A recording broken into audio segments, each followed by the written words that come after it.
Un hôpital militaire ultra-moderne qui, en termes d'équipement, rivalise avec les grands hôpitaux de renom sur le plan international.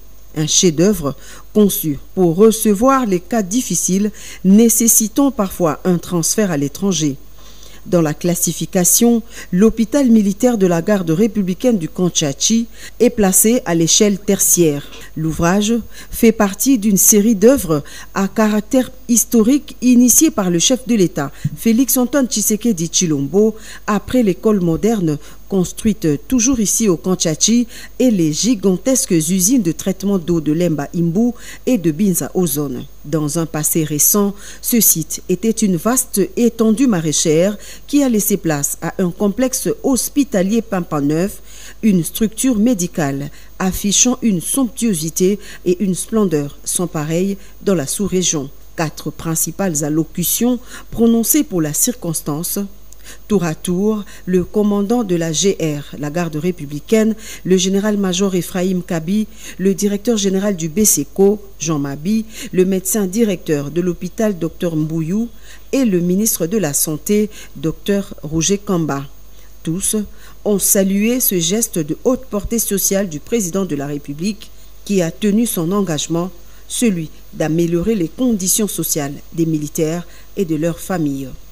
Depuis Belle Lurette, les militaires de la garde républicaine et leurs dépendants étaient soignés dans des conditions précaires, hospitalisés à la promiscuité, sous des tentes, et d'autres nous ont quittés de façon hâtive. Chose promise, chose réalisée aujourd'hui à la grande satisfaction de tous les militaires et leurs dépendants et de toute la population. Cette formation hospitalière dispose de presque tous les services requis, avec en plus une autonomie garantie en énergie électrique assurée par 2 groupes électrogènes de 500 kVA et un transformateur de 1000 kVA.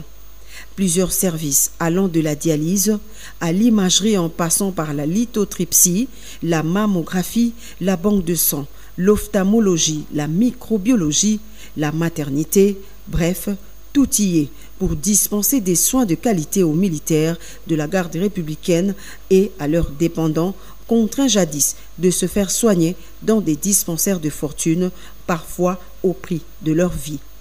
Bien que le personnel soignant soit exclusivement militaire, l'hôpital est cependant ouvert également au public. Il dispose de 150 lits avec des pavillons VIP, mais aussi d'une morgue de 80 places avec des compartiments individuels. Ajouté à cela un espace funéraire en cours d'aménagement. Juste après la visite des différents services, le président de la République a fini le tour du propriétaire aux messes des officiers qui a également subi une cure de jouvence. L'hôpital militaire du camp colonel Tchachi fait en effet partie des ouvrages bénéficiaires du programme de 100 jours lancé par le garant de la nation en mars 2019.